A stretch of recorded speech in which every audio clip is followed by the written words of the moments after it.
Andrew here guys, welcome back to Drew Tutorial, and in this video I'm going to show you two easy ways to check who has access to a particular file or folder on your Google Drive.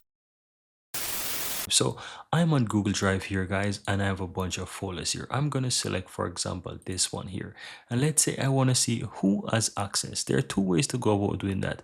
You can right click on that folder, click on share, or hover over share, then click on share, and it will pop up this window and show you who has access. So that's one way. The second way how to do it is simple. Right click on the folder, go down to the folder information, click on details there, and here you can see who has access, and it shows you. You can also click manage access, which is going to open up the window again and show you who has access, and you can manage the access from here.